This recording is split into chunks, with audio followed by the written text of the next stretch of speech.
Hey guys, welcome back. We're back for another book club for writers, and tonight we are talking horror. We didn't have one specific book to read. Instead, we're all talking about our favorite horror novels, what makes them work, what makes horror not work sometimes, and we're hosted by Martin Clancy. So, Martin Clancy, tell us about horror and horror books. Thanks, guys. Yeah, no, that's all good. Yeah, I think it is important, like as we were talking about before, like looking also at different genres because not many books are one genre. Mm, No matter Mm, kind of like even if you're looking at writing a romance, it's never usually just romance. It's romance drama or it's romance comedy or it's like there's a lot of different things. And yeah. I do comedy and horror are one of those ones that really go well together. But there's also like you can think as you were saying as well, there's the mystery element that could go into it, like it could be a mystery horror, it could be um more surreal sort of thing, psychological Yeah. horror. Yeah. I think all of the ones that I've looked at have a mystery. Mm. mm, So yeah, there are some, and as I said, the one that I've been reading at the moment, is just very unsettling. But Yeah. I do feel like I will get to a point where they will reveal something. Yeah. Um, I don't know if it as you're reading, you feel like they've already revealed everything, but and that's Paul Tremblay's horror movie. But I think I'm going to be wrong, and I think there's going to be some big bless reveal you. there. Um, Yeah. yeah, House of Hollow definitely had a mystery that Yes. I did not see coming, and that was brilliant. Horrorstor has a mystery in it, Yeah. gets solved. I think another one, which we'll probably talk about in a bit, is about characters. When we get to characters, I think that is why that one is also a big winner. And Mm. Clown in a Cornfield obviously has you guessing about who's really the clown, and yeah, so there is often a mystery to be solved, and often it is just who is it, Yeah. but sometimes it's not. Sometimes it's what is the backstory that made this happen. Mm. Yeah. Yeah. And I'd like to ask you guys as well, for you personally, when it comes to horror stories, the ones that you like, what is the element that you like the most? Is it the monster? Is it the characters? Is it the world? What's your favorite part? Mm. I think it's building the dread slowly, knowing how to, Yeah, create that tension. And, yeah. yeah. That's a real like, and I've read a lot of horror which I've really loved, but they haven't got the tension quite right. I've still really enjoyed them, but then when the tension is really right, and that's really what's the word, that affects people in different ways. So what makes somebody feel that sense of tension is different for somebody else completely. um so yeah, I think you're absolutely right, Gina. I would say that sense of that building of dread. Mm, Yeah. Do you think that that's also a little bit of foreshadowing that will help to build the tension? You know, bringing those little tidbits in at them. Look at my storm behind me. I'm really getting it. A Yeah. really You actually look like Oh a bit of a yeah, ghost there, Christy. yeah. I am a bit ghosty. Is that better? No, it's terrible. Yeah, I think I'm. Yeah. Anyway, That's okay. I'm. Oh, you're looking very Halloween, Chris. Yeah. Yeah. Ooh. Yeah, it's the unexplained, isn't it? Like that whole brain in a jar thing, bless Ray. It's like what is it? What is it? And why is everyone mesmerized by it? We're not going to tell you. And yeah. you keep waiting and waiting and thinking eventually some boot will drop. Yeah. And then Yeah, possibly at the yes. end he left it unraveled. Was that really the thing? And you're presuming one of the characters has reached a demise, but they don't tell you, and everyone's so mesmerized by this object floating in this stuff that you're kind of believing, but you just have no clue, and that just leaves you hanging like that, and you think something bad's happened, maybe. Under maybe, that's I like that. Yeah, Yeah. Yeah. as well, like there can be a lot of horror in the off screen. Not everything has to be like we were talking before about uh American Psycho. Psycho, yeah. Mm. You don't have to show everything. Yeah. Mm. Like I know a big thing is show don't tell, but sometimes telling can actually work in the right situation. Yeah. Like sometimes you don't want to show everything that's going on. Sometimes you want to hide a lot of your story. I think for me, to be honest, it's kind of the characters, because there's this trope cast that you get in horror, especially teen horror, and I love it. Like, I love that the goofy guy that's everyone always loves, the hopeless guy that's terrible to everyone. He's never going to be the romantic lead, but he's just this goofy little guy, and you never want him to die, but he usually does. But you know, and you've usually got like a really bitchy girl, and I do love that trope of characters. Um, I do like, and again, that's probably what I really loved in Horrorstor was, you know, the two characters that were main characters in it. They just played off each other so well, and I love that. So I guess in that way, it's not a rom-com at all, but in the way they play off each other, it's almost like in rom-coms where they play off each other. So Yeah. I like that. And that's important as well. You need your characters to have chemistry. Yeah. Even if that's not a romantic chemistry, there needs to be some sort of dynamic going on. Otherwise, people are going to lose interest pretty quickly. Yeah. Something to go forward with. And with that, but you usually do get really quirky characters in horror. And and I think a good, like, generic example of that is honestly like Scooby-Doo. Like, you've got, I was thinking that. like, you got each character, and that's what a lot of horrors actually use. They use those sort of characters, but they just add a bit more, or they do a twist on them or something like that. The creepy old guy that gives you a warning in the beginning, and yeah. And there are so many different elements, I do think, that do make horror good. And I do think, as I'm sorry, I've already forgotten your name, and I don't have lists. If you roll your mouse over, it usually does tell you, but it's not who. Yeah, Emma. Emma,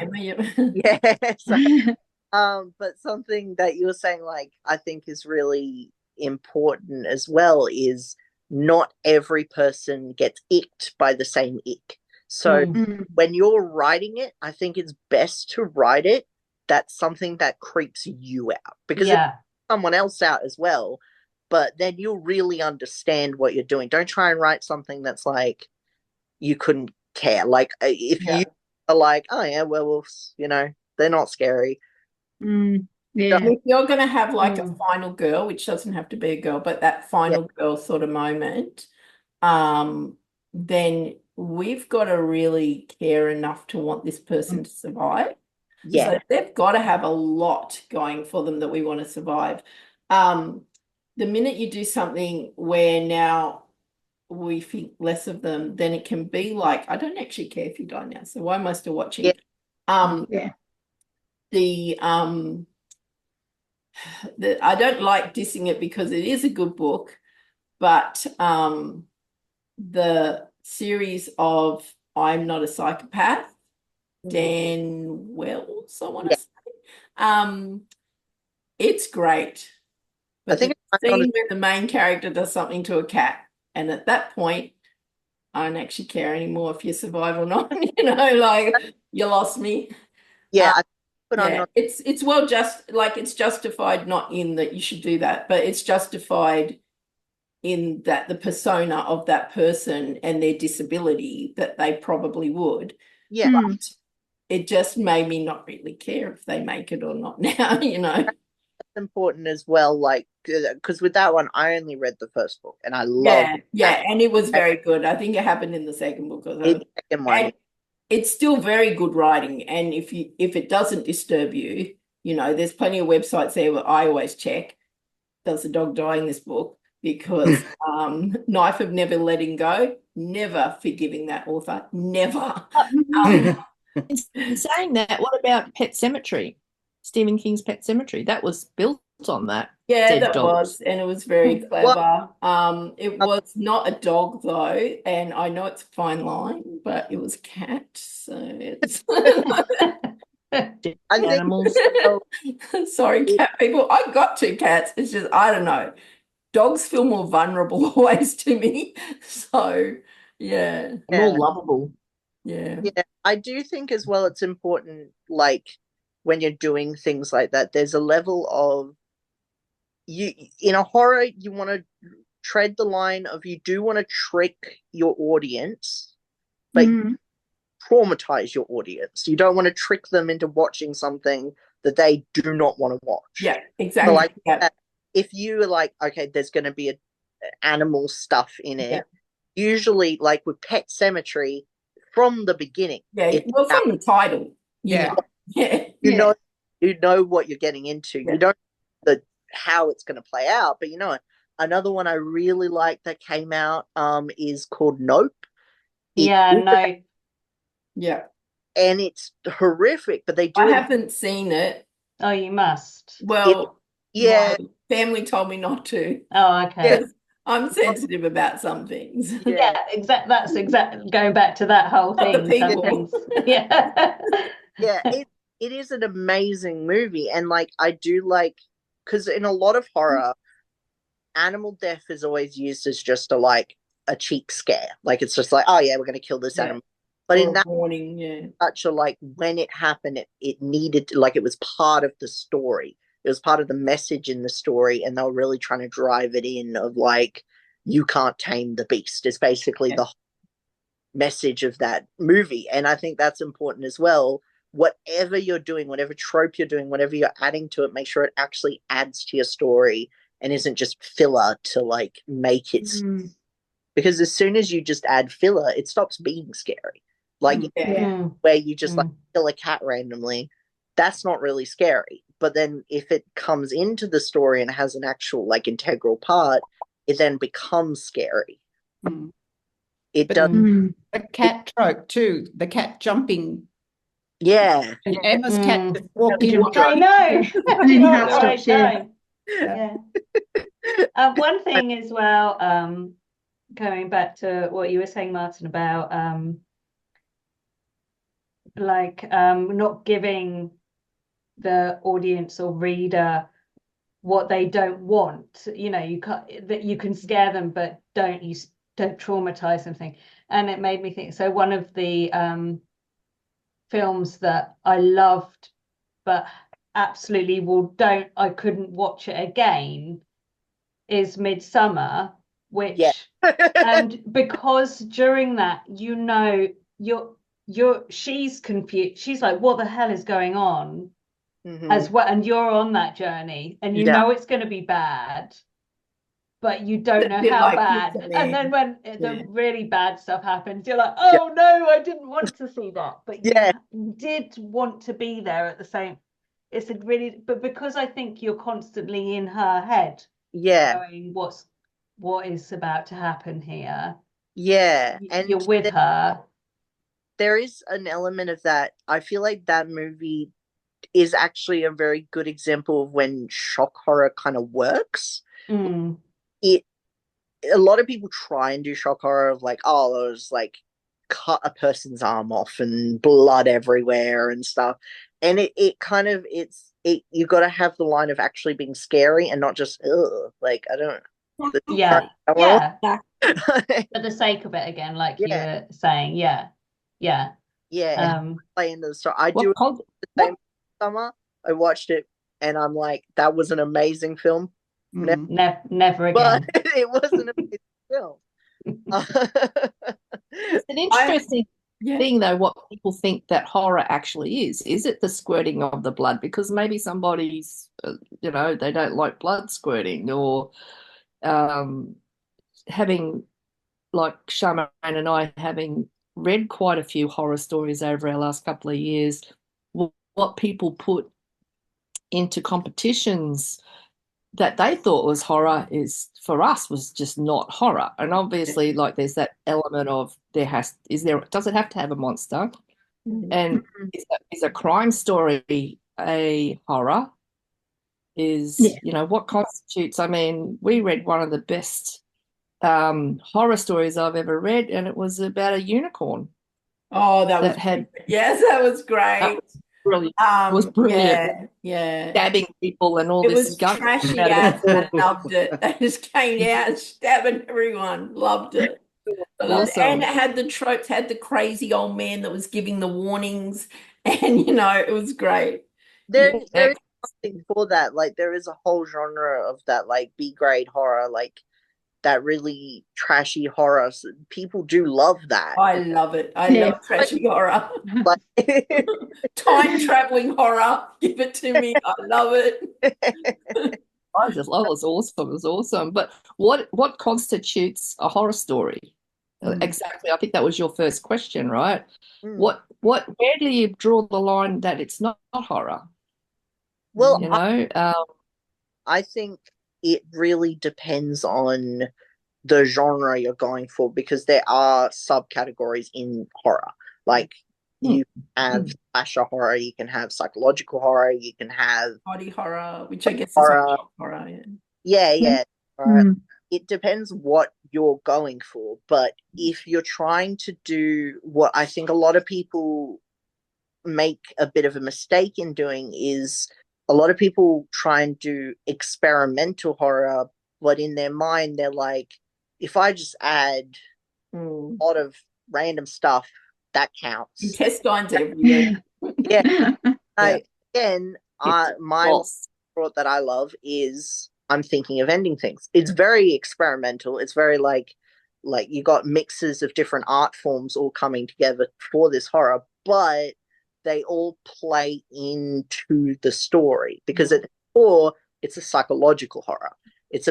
It's like a mind-bending horror, so it kind of makes sense that all these things are kind of mismatched and not making sense. So even if it doesn't make sense, it has to have a purpose. It has to make sense still.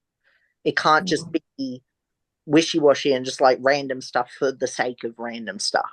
And I do find if you're taking it from a point where you have a personal connection, like, as I feel like, Charmaine, you'd write an amazing zombie story. Because you're so that I feel like you could do it well, because you can properly describe what makes them horrific. Yeah. That rickety way they move and their festiness. It's their festiness. It's just the vibe. It's a general vibe. It's like I'm more scared of them touching me than biting me. Yeah. Well, that itself is like, there is that like type of horror of that like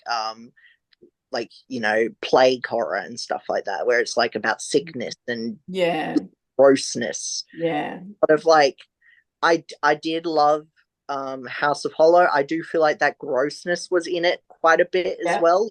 That was really good. It was great. That's this one. It made it work, because usually things that are disgusting, like if it's just disgusting, it doesn't make a good story, in my opinion. But it really added to the horror. Like it made you feel so uncomfortable. Again, for me, what won me over with it was more characters, and I don't remember the boy's name, so I was just skimming to see if I could see, but one in particular was that boyfriend, you probably remember, and there's a bit of humor in there. So once again, I love in a horror when you get one character and you have someone explain to them this outrageous thing that's happening. Like, look, just hear me out. Everyone's going to turn into a werewolf in this town at midnight.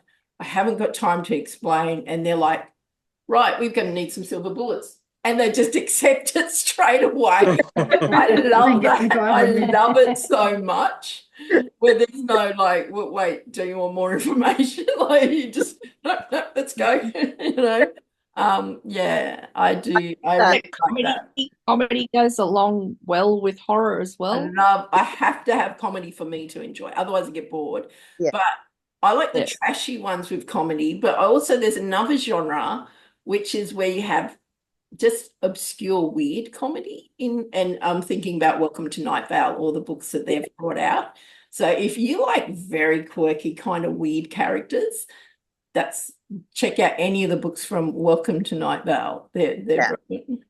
Yeah, no, they really are a good example of like that quirky, and like it is, again, it's kind of that almost nonsensical, but it's still like makes sense to a point. Yeah. Mm. But like, Christine, what creeps you out? What creeps me out? What creeps you What out? creeps me out is something that I can imagine that could happen to myself. Yeah. That's the stuff that I can't go to sleep with, and I have to read it during the day. I can't read it at night. So like serial killer type ones? Mm. Yeah. Yeah. And yeah, like things you're like like humanity, vampires.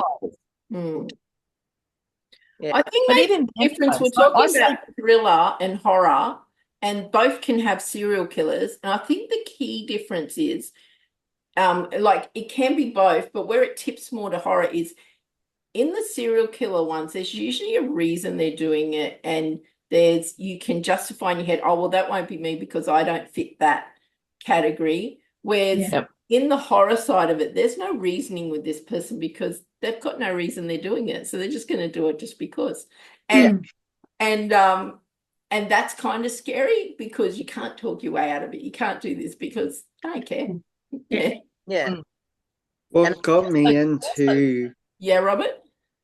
what got me into things like The Raven was The Simpsons. Oh, yes. Yes. I All actually, those Treehouse of Horrors are Yeah. brilliant. yeah, it's Yeah, really, yeah. I actually have a Raven friend. Well, it's not right, it's Crow because we're in Australia. But I have a Crow friend at school, and I know which one he is because he's got a little gimpy wing, and so his name is Edgar Allan Crow. So the whole school knows I him love it. now. They all That's go, oh, I great. saw your crow earlier. Yeah, I feed him.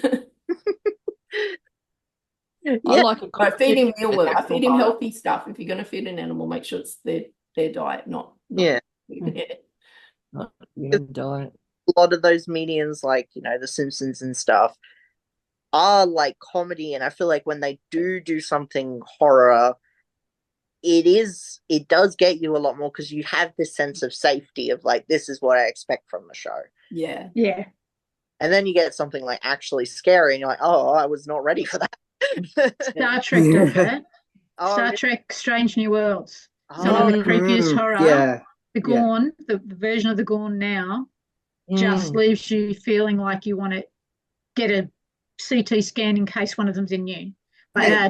they leave you feeling so creeped out. Yeah. Yeah. Horror is very big in games, and I'm guessing Emma, you'd know this too, and especially the RPG games, or I'm not sure if they're called RPG if they're a video game, or they call them CPRG or something. I don't know. But there's a big range of horror ones I've noticed in there. Yeah, it's And that. I remember at uni that oh my goodness, my brain has been so bad today. I can't even remember the name of the classic horror that everybody would play. Anyway, it doesn't matter.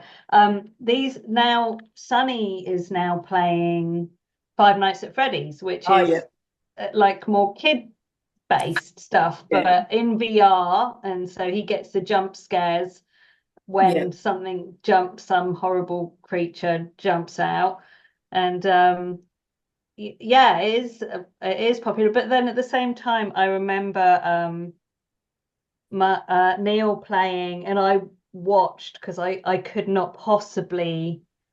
I'm not massively a big monster scare fan. They don't get to me other than the Alien film first one. And Neil played the Alien game where you were, and it is in VR too, but he didn't play it in VR, where you were looking around and trying to escape from the alien. And the tension, I just couldn't. I had to leave the room because I felt like I was going to be sick with fear. When we talk about the scary thing, is the lead up more than the scary thing. The lead up. And in the VR, when the kids got the VR, and I looked at, and there's one, Martin, you remember, that's like tracks, and there's creepy things crawling on the walls, and I can't, some sort of circle or something. Yeah. But what I got scared in, I didn't get scared in that. You guys said to me, here, have a look at this. It's under the ocean. And so you're sitting in like, and you're under the ocean and there's fish swimming around. And I was freaking out because I was sure there was going to be a shark that was going to do a jump scare.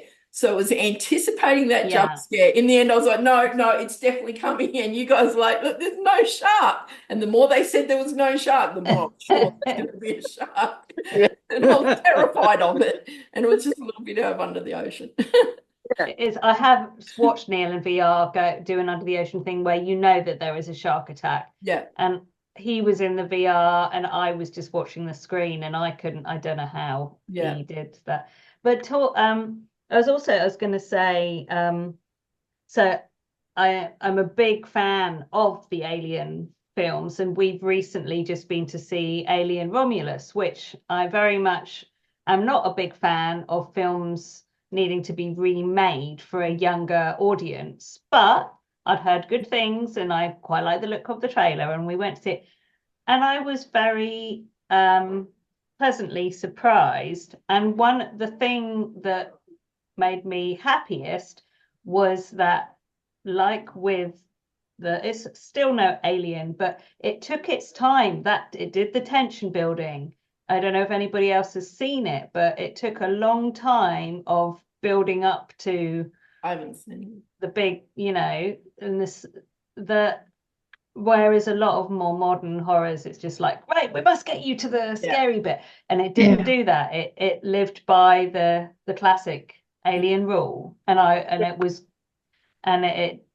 was a film for a modern and younger, a modern and older audience, which was nice to see. I think that brings up a good point as well. Do you think, when you write horror, when you do a horror, do you think it is scarier to wait till the end for the shoe to drop, or to just never drop the shoe? What's Never that? drop the shoe. What is that? So when the shoe to drop, like you're waiting for the thing to happen, like Okay. through, and you're like, I think you can wait for a while. And as I said, that used to be a trend in the like 60s, and they tried to make arty horror movies, especially in Australian arty horror movies in the bush. And it was all like, oh, I think there's a sign, something's going to happen, and nothing happens to the end. Nothing I happens. think like, mate, I can't sit there for an hour and a half and wait. I feel like you need a to bit take of some out. something. Yeah, you need something to happen, then wait a while, have something else happen, wait a while. Yeah. So I like the waiting, but I'm off making a cup of tea if it's taking 2 hours to Watch it. let's be real though. If it's taking 10 minutes, you're still making a cup of tea. That's true. That is true. I feel seen. That is true. But then I just come back and I'm like, why are they doing that? Yeah, where we are. Why are they there? When did that come into it? I thought they were over there.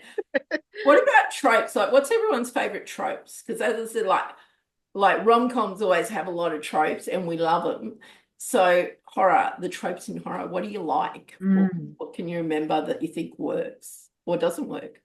I think the jump scares, like Gina was saying before, with the cat jumping out of the closet, and you know it's going to happen, but even when it happens, it still scares the crap. And I love that. You get scared and then you're like, oh, it's okay. And then you turn around and it's like, a double scare. Yeah, I like that. Back in the ones of during the time of The Omen, the one about the girl who Linda Blair, Harry, Exorcist, yeah. There was a lot of studies Oh, done on that film, and they were talking about how psychologically it was one of the perfect ones because of how it could get your heart rate up mislead you, and then your heart rate drops because you're okay, and then it goes straight back up because something worse happens. And they timed it out to do that. So apparently that was one of Well, that's really interesting. I became quite obsessed with that film when I first watched it, and it was still banned, and watched it on somebody's video. And then it had still been cut, and then I watched the full version, and then I read the book and I did yeah, I'd like to watch it again now, but that one did really get to me, and that's really interesting actually, that whole heart rate thing going up, because yes, it did, everything does get worse each time. And one came out recently that touched on that story a bit with my best friend's exorcism, and it marries the humor with the horror. And yeah, that's quite good. I at the time was never good with The Exorcist, and it was not the horror. I'm not good with vomiting. Yes, and there's a lot of same. vomiting in that movie. Yeah, So I that was think more knowing, horrific to yeah, me. knowing it was going to happen, and because it's such a key, you know, everyone talks about the pea soup moment, I kind of could kind of hide a bit when I knew the major bit was going to happen. Yeah. But I think for that, and I don't like kind of body horror, but the bit that was cut in the first version I saw was her walking down the stairs like a spider, and it looked so wrong. And I've seen other things where I've seen flashes of bits where body, and not even in horror movies, where bodies are a bit wrong, and where you go, Yeah. yes, They sort of crack and click as they move in the wrong directions. I do like things like you've got The Grudge, like the original Japanese one. I feel like the way that actress like moved her body was I'm too scared to watch that, I have to say. Yeah, no, she does the same thing. She does the world, like, it wasn't the scariest of films, but like when it got to that, just like the way she moved very was creepy. and I at the time I didn't like it because I was like, oh, you know, I'm in my safe, I'm in under the covers, that's fine. And in the movie she appears under the covers on you.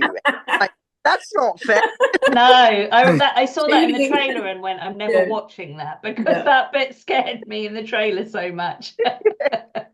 And look, for me it was Dracula with was it Christopher the original, like Lee? one of the oldest, Christopher Lee. And like they went for a whole thing of he likes to bite on the left side of the neck. So I actually developed a habit from that age, sleeping on the left side, because surely someone comes in to bite your neck. If you're asleep on that side, they're going to give up because there's only the right side to change, so they're going to leave. And I think like even into adulthood then, because I was used to always sleeping on my left side, so I cover the thing. That's another point. That's another point too. Horror can become dated. What used to scare us doesn't scare us anymore.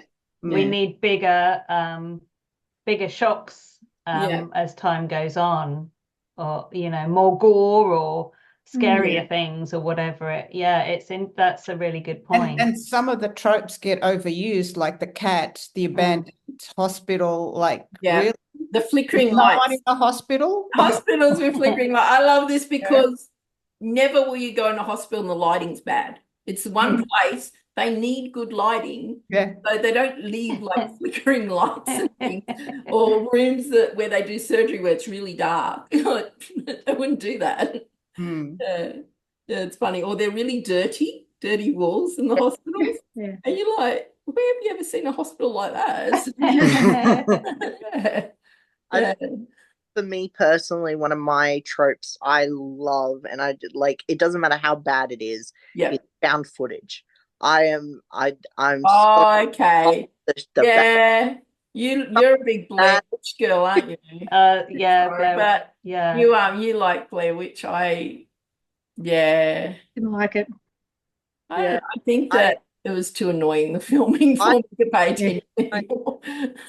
One of my favorites is the what's it called, Clover Lane. Cloverfield. Yeah.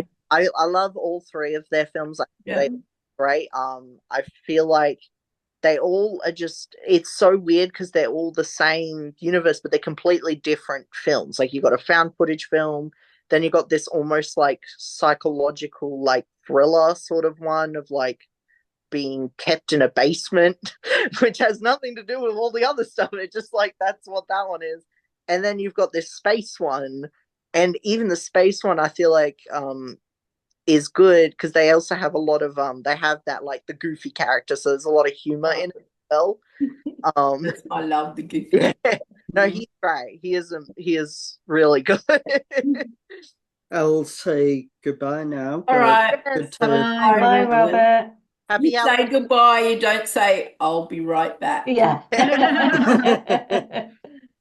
well, Yes, love. happy go. My favorite trope involves usually the goofy one. Sometimes it's another one, but my favorite trope is that where you absolutely think someone is dead and much later they survive. Yeah. I love that, where one of them has actually survived the attack. Yeah. Yeah. Until they don't, and I don't talk about that one. I'm very partial to exorcist type. Oh yeah, because you like ghosty things and I like ghosty things and things that go in with religion a little bit and stuff that you can't understand and stuff you do understand. And I remember a movie just recently which was Russell Crowe. That's called The Pope's Exorcist. Now, The Exorcist scared the crapper out of me. The Pope's Exorcist, I can never watch again. Right. Religion is a trope, isn't it? Because religion gets very scary. Like you've got a really good one showing like the horror side of religion. Yeah. Because there's it's all metaphors, because let's face it, what it's really saying is that throughout history, religion has been terrifying in some of the things that they have done. Yeah. So it's all metaphors for real things, like the teenage Final Girl sort of horror movies. And I think it was the Final Girl Support Group by also Grady Hendrix was brought up like little documents and that in there, some research showing that it's a metaphor for girls' virginity, because it's about, getting to that time where, will you or won't you have sex, and the killing is actually a metaphor for that. And speaking about needing more now, there is a trend, like I know my younger daughter Matilda is very into some retro horror at the moment, in that she's been reading all the origins of, the movies like Ben, and there was one before Ben that I hadn't seen Ben, but I'd seen the one before in the 70s. Yeah, Ratman notebooks. The Ratman notebooks. And it's all about like the rats. And she read The Rats, which was a Herbert, gone blank, James Herbert or something. He wrote a lot of trashy romance as well during the sort of early 70s. And she's been reading these like real retro ones. And sometimes she says, there's bits that are slow, but she just loves how kind of ridiculous they seem now. Her favorites as well was was it Rope with the two Rope with Alfred Hitchcock. Because of the two characters that were just ridiculous.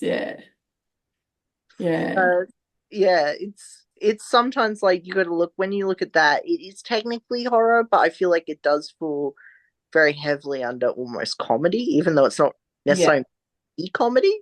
Like it's that like trashy sort of. I think you have to be true to yourself. Like I keep saying, I like comedy and horror, and as a writer, if you're not comfortable writing comedy, then choose the sort of type of horror that suits your writing. I don't think you can't really force it. As much as I was about to say this, I realized, no, that's wrong. I was going to say, because you don't really want horror that's just full of dad jokes. But now I'm like, actually, I want to read that. And it's just full of dad jokes.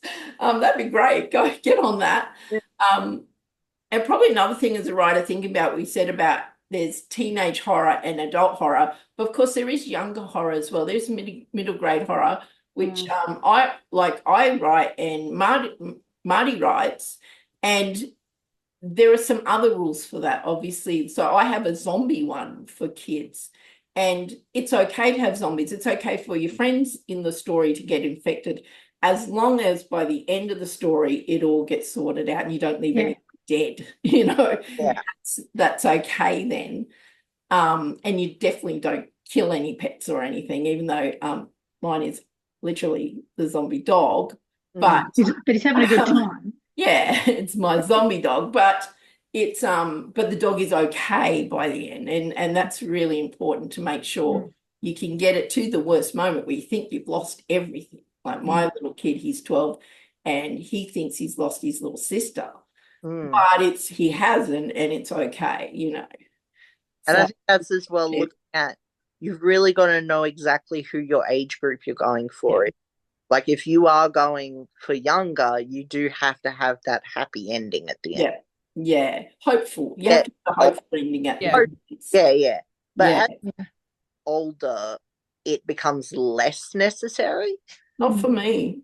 Not yeah. Well, I mean, everyone but one can die, but if you have those, and it is possible because they do it, but if everyone dies and only the monster lives, I'm disappointed at the end because I feel like I didn't win the game. So as long as I get one person out, because it's my viewing that is doing this, if I can just get one person out of there, then I'm okay. I feel like that's a win. You know, we might have lost 7, but we got one out. Yeah. You should play Until Dawn. Okay, I'm gonna start playing some of these that one ones with Matilda. She's been doing my Baldur's Gate, so I'm gonna pay her back. Because you have to, like, you can't move. Oh, as like it I'll takes, be like shaking. yeah, no, if you shake, they'll die. Oh. Don't shake it. Oh no. So you don't want me doing it. Same. I'm like, I'll just place it carefully on the coffee table. Yeah. Yeah, which is like you said about mediums now. That's what I mean. Like there's a huge medium of video games. So if people are into that industry and they have those skills, there's a lot of room for horror in there. There is so much room for it. And there's been some like amazing ones. I think in the video game industry, my like trope that I love is taking like trashy like dating sim games where it's just like all like, you know, just this random generic thing of like you got to try and date characters and then turning it horror and just turning it really messed up. Okay. It always works so well because they always do it in such a way where it's like you get this sense of like safety of like, this is just a dumb game, whatever. Yeah. Turns around. There's another genre that's really big now, and I don't know if it always has. I've never come across it before, maybe the last 8 years or so. And this is the creepy, like dark romance horror where it's like stalker horror, but even when the girl knows he's the stalker, he's kind of like attracted to him. And what's that show called? Like You? Yeah, kind of like that, but there's some even darker ones. Oh yeah. I think it's Hunting Adeline or something, and they're quite raunchy as well. But it's also, the guy's killing people around you, and he's like to get to you, and I don't know. It's very unhealthy, but it's fiction, and I am noticing a lot of high school girls are reading this fiction, and which is all right because it's an unhealthy attitude to have to relationships.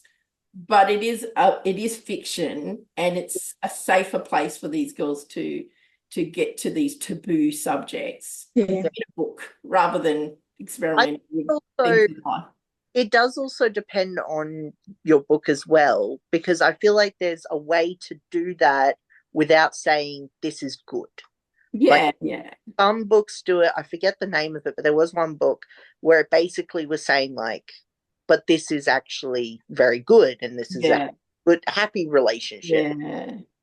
Obviously, look, I think as long as the person reading it is in a position to see that, this is just, an adventure in my head that I'm having that I would never like in real life. Yeah. Obviously, none of us would like to be in a serial killer story either in real life, but I do wonder if sometimes some of the teen, and these are not written for teen girls, so they shouldn't be reading them anyway. But the one I'm talking, but I worry that they might then meet a boy that's a bit creepy and stalky and think, he reminds me so much of that. The book I'm talking about was actually for teenage girls, and it was about Stockholm syndrome, and basically that was still good.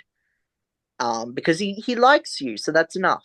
Yeah. Yeah, and look, I'd never be one to say you shouldn't write something or it shouldn't be No, out there, because I but think that we you've got to can't censor, but yeah, when you are writing, you do have to think what you are getting, like what the message is, what you're trying to get across. Mm. There are ways to do it. If your message is, this is so messed up, look how messed up this is, there's a way to do it without being like, and they lived happily ever after together. Yeah.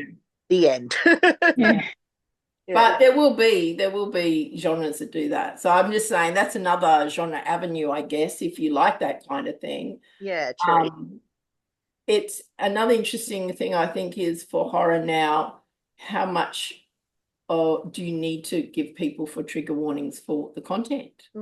Because a lot of people are saying they would like trigger warnings, but for instance, not horror, it's mystery, but there's one that I read, and usually if there's a suicide, people would like that as a trigger warning. But literally, if you put that as a trigger warning, you've just ruined the mystery because that's what it was. Yeah. It must be a fine line on what you should include without spoiling things. Yeah, you don't want to spoil things, but there are ways to do it. Like you don't have to give the specific warning, but you can just give the warning of the content. Like a good one, like there's a horror game that's called Doki Doki Literature Club, and at the very beginning of it, before you start, it says this has very graphic content warning. It just gives a little warning, and then it goes into all the like little cutesy art and stuff, and it's all happy. And you do get into a sense of like safety, and you still fall for it, but you're still aware of the genre you're in. Like, someone gives you a book and they're like, oh, here's like a happy little like romance. Most horror is very clear on the cover that it's horror. Like, exactly. If I just look at these ones, like the cornfield, you're not expecting that to be a romance. No, but that in itself would count as a trigger warning. Yeah, House of Hollow, she's bleeding on her face. Yeah. You know, so I would say probably this one you maybe needed some context. Or our anthology, which was more because ghosts are horror too. It's another type of horror. And I would call them kind of a soft horror because it's hard to have ghost stories where it's, you know, like serial killer scary ghosts. But then the Creeper Man does achieve that. Yeah. The ghost stories for me, like Chris was saying, ghost stories are my scary place. So one of the creepiest stories I read was The Woman in Black, and that the tension in that got to me reading it at night, and I get very scared of, you know, ghost horror movies, and I saw The Woman in Black on stage this year as well, which I was terrified of going to. But it was really interesting to see what they did with it. And I don't know if anybody's seen it on stage here. Not on stage, no. But they really, it was the tension again. They sat in the tension moments. So there were periods of time where there was nothing, no script, and you could hear people shuffling in their seats in the theatre, which added to that fear inside, you know, and you could hear the character walking on the stage and the floorboards creaking, and it was brilliant for doing all of those really scary things, but in a very kind of quite low-key, innocent way, without a big and that was, for me, that was, you know, horror. The book itself, you know, it's with it's rare to cry with a book or laugh out loud with a book, I find, and I can enjoy a horror book, but it doesn't necessarily scare me in the same way it would watching something. But The Woman in Black, because that was one of the things for me, it really did, it spooked me a lot, but I loved it because it did that as well. And I do think as well that is a good point of like, sometimes it's even better to zoom in on like very specific things. So like the sound of the footsteps and nothing like getting you in it and like almost hearing it yourself. Because that's what definitely. Or the sound of your own breathing can be scary when you're hiding because you're so sure it's so loud. Yeah. And that also shows the silence everywhere else too. Yeah. Yeah. I think there's a lot of like tension and fear in silence. Like leaving things silent is scarier than filling in the space. Yes. Yeah, definitely. Yeah. And you get a lot of good horrors that are really short because it's just quick, like they go into like the little details. They don't go on about like random things, and they really hit home. Like they hit the points that are good. Well, hitting home and having issues with content. Shirley Jackson's The Lottery caused a lot of upheaval on the in the New Yorker. She got so much hate mail because of the topic that she covered in The Lottery, like, you know, choosing someone that they will sacrifice for the sake of crops. It just really upset a lot of readers. So you don't know how it's going to be. I love that story so much. So good. So good. Yeah. And that's the thing. If you write anything, well, almost if you write anything, you may upset people. And I think that, like, you don't go out of your way to intentionally ruffle feathers, but at the end of the day, you have to have faith in your art and what you're creating and know it's not for everyone. And so if there are going to be some people who hate it, that's okay. It's not for them. It's for the people who do enjoy it. And whatever niche genre you're going to write, if it's in horror, even if there's some niche of horror, you'll still find people who want that niche and they're grateful that you produce that. And the other thing, I think sometimes you can, if you become quite popular in horror and you write a lot of horror, it's actually the people who do enjoy your stories who can criticize a lot too, because they'll be just, you know, overall they like the book, but there was one thing in it they would have liked to seen differently. You didn't, you know, you may as well just make a choose your own adventure horror, which also would be kind of cool, really. I wonder, you could do a choose your own adventure where you pick swapping between characters, see how long your character would make it through this story, your choices. And I feel like I would always be first dead. I would be first dead. I feel like that's very on brand as well with the Stephen King, how he had a story, one of the characters was an author, and everyone like, great book, the ending sucked, hated the end, awful thing, and it kind of showed almost like a comedy side. I don't know if it was meant to be comedy, but it just like almost like I think usually his comedy is more a bit dry than he's not giggle comedy. No, not giggle comedy, no. Yeah, but I do think it is important as well picking your niche, because I think you start trying to grab like too many things and push it into it just doesn't work. It falls apart. It's better to have like your core of what you want and then build and think about what you enjoy in the niche. Don't try and write for one that don't like, but you think, oh, that one's going really well, though I don't like it and I'm going to write in it, because that imposterish sort of thing comes across when you're writing it fake. Because it's like, for myself, I personally, for most of my life, I never really liked vampire stuff. Like I just it wasn't really, it didn't get me. Right. To be fair, the vampires of your generation are quite lame. So sparkle. I mean,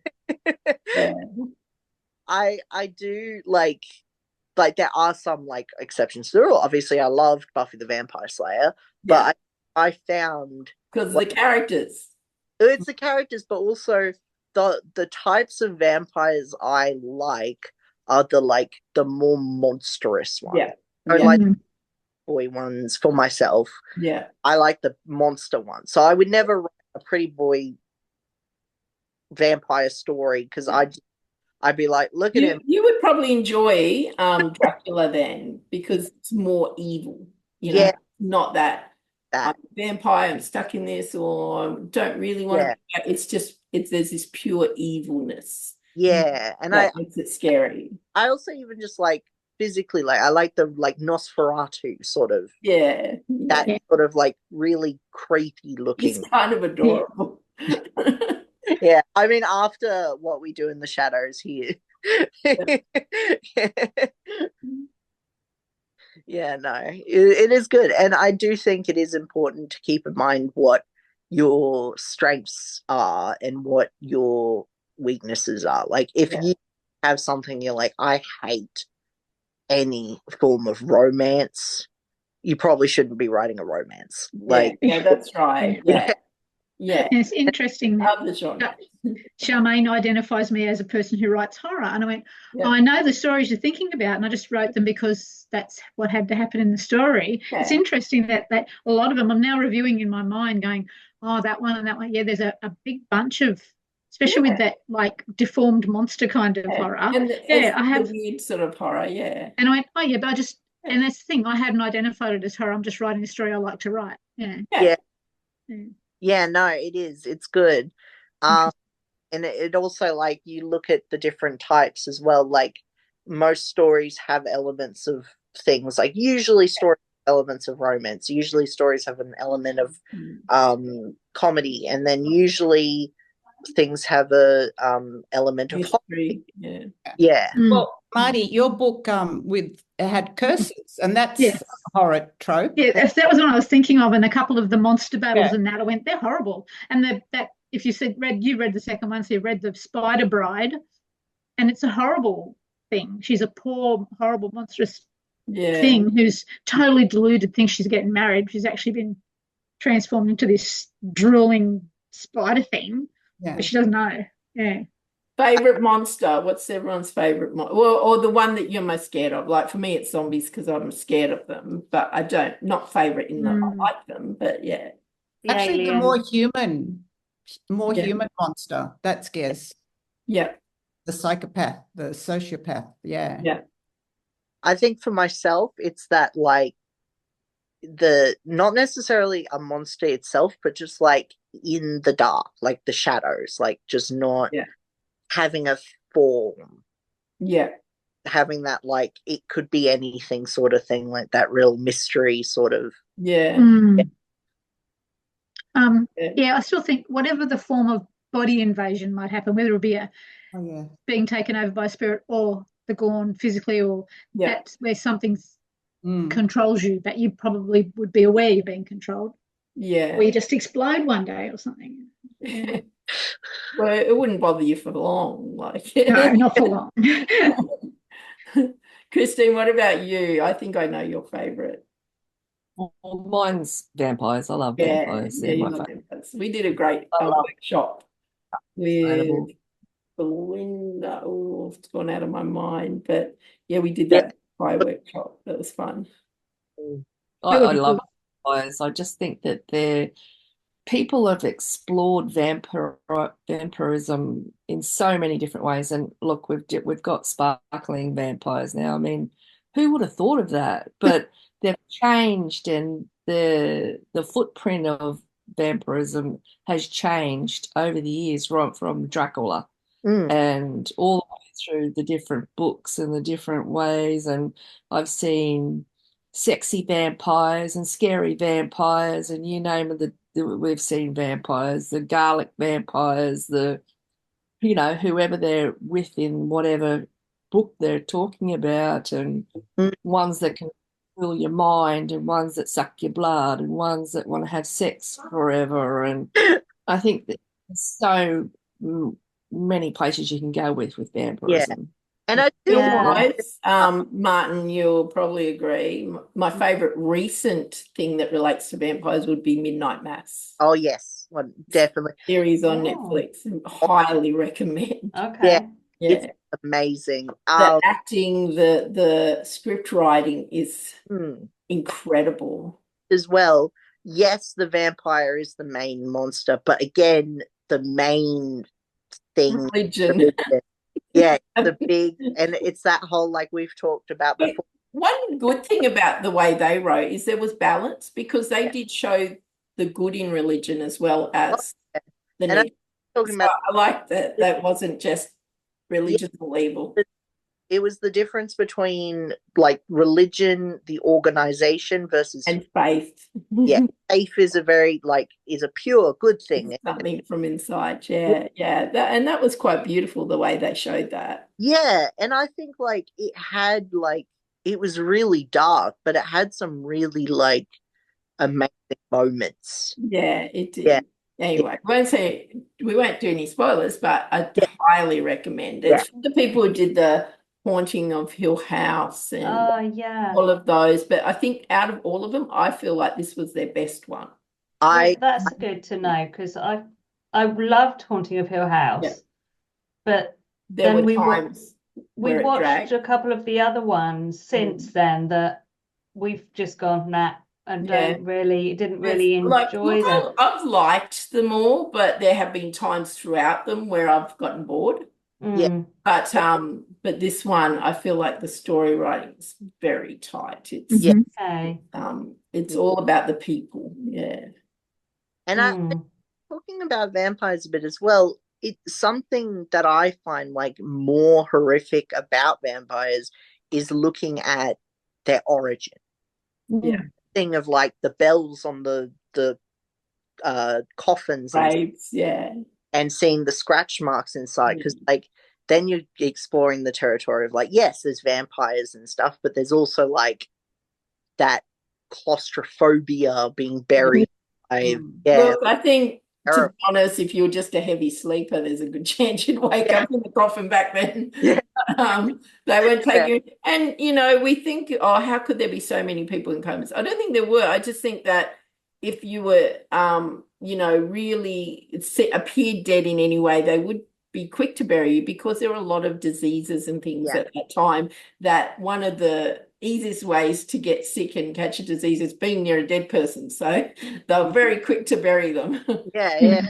It could be a thing if someone has a severe head injury and they look like that. Yeah. Because some people can have injury. Huh?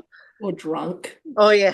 Well, people nowadays who get injury. And Interview with a Vampire was a pinnacle point for vampirism, because it made them question who they were. Same with him. Buffy Angel questions himself. I don't want to be this vampire. I don't want to be this person.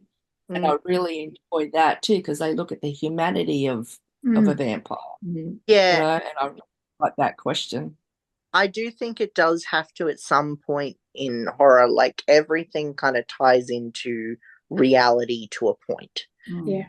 Got to be able to relate to it in some form, even if it's an exaggerated, over the top thing of like, obviously a huge drooling infectious werewolf thing isn't real, but like he's all right. And ghosts, I don't find scary either. I think it's because, like, in my mind, if a werewolf turned up here now, to me it's equivalent to if a vicious dog turned up. Yeah. Just be trying to calm it down. If a ghost turned up right now, well, what's it going to do, really? I think the ghost thing, though, this is where it's interesting of what scares certain people and what doesn't. And for me, the fear of actually seeing a ghost and what it, coming face to face with something and knowing that is going to be embedded in my mind. Picturing that you're seeing it and you've come out of the shower and it's naked and you're both like, I think just having that image in your head for always terrifies me and I think it's interesting though, because seeing a ghost, wouldn't it actually, if anything, make you feel better? Because it's like, oh gosh, look, there is something after. It depends on what. Yeah, it depends though on what you think about whether it's a good thing to be a ghost and just be trapped doing something that you don't want to do for all eternity. Yeah. Or different fears. Like some people fear that idea of being stuck for eternity in a loop of just never ending, but then other people fear more the nothingness. Yeah. Yeah. Way people go, and that does depend like what sort of thing Which is people... also odd because either you don't know about the nothingness or Mm. it's not actually nothingness then. Yeah. You're aware of it, so now it's something. Yeah. Yeah. But isn't it, it's also, you know, even though, like for me, the thought of seeing a ghost terrifies me, I am still find it so fascinating that I would seek something out. Yeah. Not that I want to see it, but I kind of do at the same time. Yeah.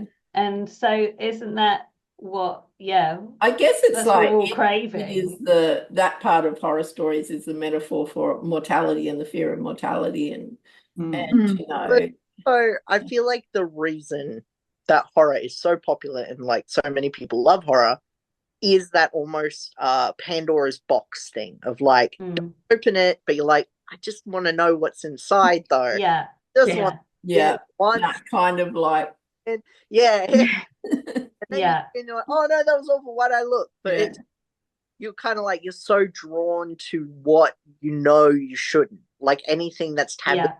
And I feel like talking before about The Exorcist, like it being banned and stuff, again, I think it's a thing of, I think it being banned also added to the horror, added to onto it. I think American Psycho was for a bit too. Yeah. And then they would only sell the book in a plastic sleeve sealed. So because everyone wanted to get one then. Like it just made it sell more. So I didn't know that was banned as well. Yeah. And I feel like stuff like that, like it adds to it. The more taboo and the more thing is not like you're not meant to see or do something, the more you're like, I kind of want to do it now. Yeah. I think that because fear is taboo now, though. Sorry? Is there such a thing as taboo now? I think it's open to everything. I don't think society now really... I know that people get triggers. I'll go, hey, you and your brother make a cute couple. There's some taboos, I guess. Yeah. But I think also like fear is a really strong feeling, like it physically gets your heart rate going. And I do think one of the things when we read, we want to feel something. It's not why people love roller coasters. Like we want to feel something. So we want to feel joy. We want to feel sad. We want to feel love, but we want to feel fear too. And we want to actually feel it. Yeah, and I do think out of all the emotions, this personal opinion, fear is the most raw and like easiest to like express. Like it's when it comes to feeling happy, there's so much like variation and like it's really hard to get to like a really, really happy place. Whereas it's a lot easier to get to a scared place. And then you get that endorphin rush afterwards of like, oh, it's over. I did it. I succeeded. I did the scary. I've succeeded at that. And that's what I think gets people hooked on horror is not even just the scariness of it, but that like triumph of it as well. Oh, yeah. I guess that's why I have to have one person survive. I feel like a loss. Yeah. It's the movie. I survived that film. Like again, Midsummer, I'll never watch it again, but I'll be like, I watched that movie. It was amazing. It was horrible. I did it. I've now got the badge. Now I am going to wind up the video for our people at home. Martin, is there anything, last things that you'd like to discuss? Or has anyone else got last things they'd like to put in before we say goodbye on the video? I'll let, does anyone else have anything? I think the creepy sounds probably is my big thing. The creepy sounds, if you're leading up to something. Yeah. Which as a writer means you've got to get that onomatopoeia going. You get the right sounds rather than describing what's happening. You got to think of like the sound you find the scariest and describe it in how you see it, not even how it sounds flat, like oh, the crunch of leaves or something. Like really describe what it sounds like to you and what and you just listen for ages. I've been writing picture book about frogs, and it's got the frog sounds in it, and I've been listening over and over to recordings going, is that more of a like kick or a and it's like till it does, that's almost my horror now, having to describe sounds. But yeah, sounds make horror, and books have to have sounds too. So I think wrapping up, we have said that the genres are very different. You can choose which niche you want to go into.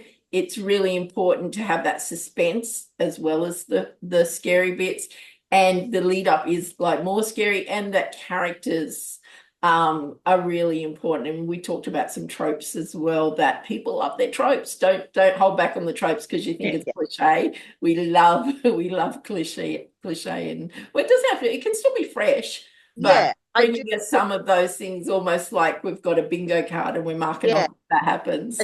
Horror and romance are the two where the cliche is the thing that people are kind of loving. Like you've got to have its own twist, but it's got to have those little like beats almost. And don't worry if you think it's too trashy, because then I'm the one that's going to be reading it, because I love it. All right. Well, thanks, Martin. That was great. Thanks, guys, for joining us tonight. And everyone at home, thank you for watching along, and hopefully you can share some comments or something about the horror that you're writing at the moment.